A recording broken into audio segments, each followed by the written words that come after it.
اب وہ خواب دیکھ کر اٹھ گیا، اب اس کو نیند نہیں آ رہی، کوئی ڈراؤنا خواب، ایسا خوفناک خواب اس نے دیکھا کہ اس کی نیند اڑ گئی۔ اور اکثر یہ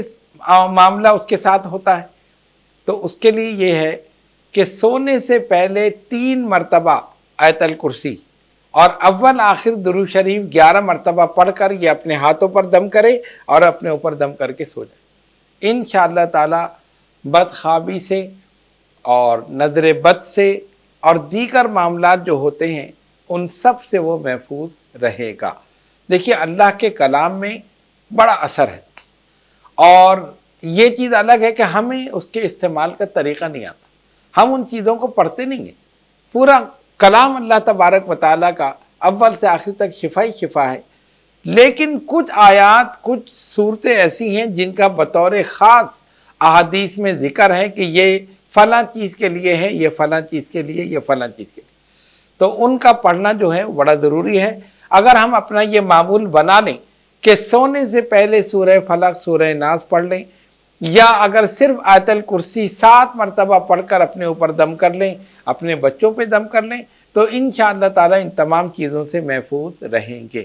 اللہ تبارک و تعالی ہم سب کو عمل کی توفیق عطا فرمائیں، قرآن مجید فرقان حمید کو پڑھنے، اس کو سمجھنے، اس پر عمل کرنے کی توفیق عطا فرمائے، اور اس کے ذریعے ہمیں شفا عطا فرمائے۔ وآخر دعوانا ان الحمدللہ رب العالمین۔